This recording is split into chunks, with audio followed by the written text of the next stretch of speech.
រៀបសួរពុកម៉ែបងប្អូនទាំងអស់គ្នាមកកាន់ការវិភាគសាច់រឿងម្ចាស់ស្នេហ៍ប្រែបេះដូងភាគទី20ទាំងអស់គ្នា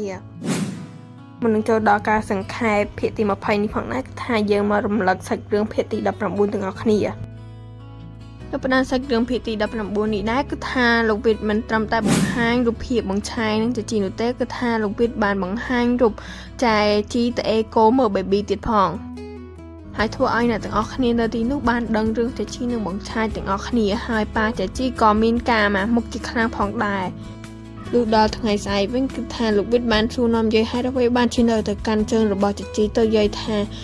ដោយសារតែចាជីឲ្យលុយគាត់500ក្រោយពេលការមួយលោកវិទក្រោយមកលោកវិទក៏បានថាឲ្យលុយយាយ600ហើយស្រឡាញ់ចៃម៉ាលីដូចស្រឡាញ់ចាជីដែរទៅយាយក៏អូខេជាមួយនឹងលោកវិទចឹងទៅ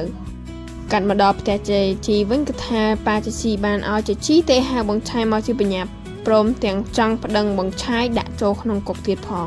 ដោយសារតាបង្ឆាយធ្វើឲ្យចាជីមានកូនតែចាជីសុំអង្វរកុំឲ្យដាក់បង្ឆាយគុកគាត់ក៏បានផ្លាស់ប្ដូរគំនិតឲ្យបង្ឆាយរលុយចំនួន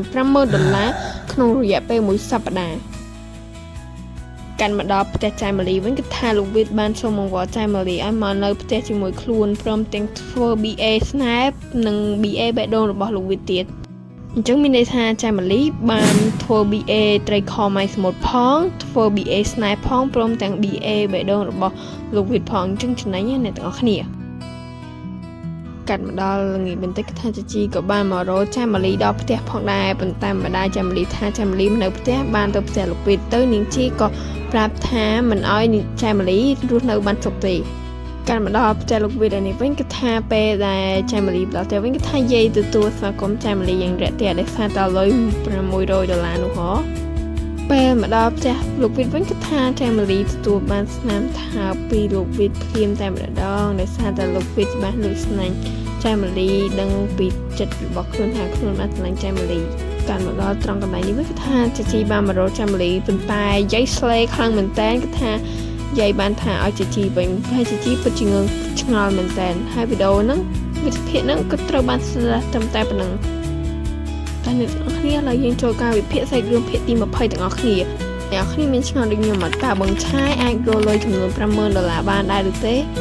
ម្រាប់ខ្ញុំគិតវិញថាបង្ឆាយមិនទាន់អាចនឹងរកលុយបាន$50,000ភ្លាមៗទេមក$50,000ក្នុងមួយសប្តាហ៍ពិតជាច្រើនមែនតើអ្នកទាំងអស់គ្នាសម្រាប់អ្នកដែលគាត់មិនសូវផ្កាយរកលុយដូចបង្ឆាយអញ្ចឹងណាអាចជីវិញក៏គាត់ប្រហែលជាឆ្ងល់ហើយដើម្បីបានជាយាយស្ដីស្លេដាក់គាត់អញ្ចឹងអញ្ចឹងជីគាត់ប្រកាសជាឆ្ងល់ហើយថាហេតុអ្វីបានជាយាយគាត់និយាយស្ដីបែបហ្នឹងហើយយាយក៏អាចនឹងប្រាប់ជីដូចគ្នាដែរគឺថាលោកវិទឲ្យលុយគាត់ចំនួន$6ក្នុងមួយខែអញ្ចឹងជីប្រហែលជាអាចនឹងដឹងរឿងមួយនេះចំណែកឯគូស្នេហ៍របស់លោកវិទហើយនឹងចៃម៉ាលីវិញគឺថាអាចនឹងស្អិលមួតពីភាគក្រោយនេះទៅដែរអ្នកទាំងអស់គ្នាតែយើងក៏មិនដឹងថាពួកគាត់ជួបឧបសគ្គឬក៏យ៉ាងម៉េចដែរអ្នកទាំងអស់គ្នាអញ្ចឹងយើងមានតែរងចាំទស្សនាភាគទី20ទាំងអស់គ្នាទេណាអ្នកទាំងអស់គ្នាវីដេអូយើងដល់ទីបញ្ចប់សូមអរគុណនិងសូមជម្រាបលាអ្នកទាំងអស់គ្នា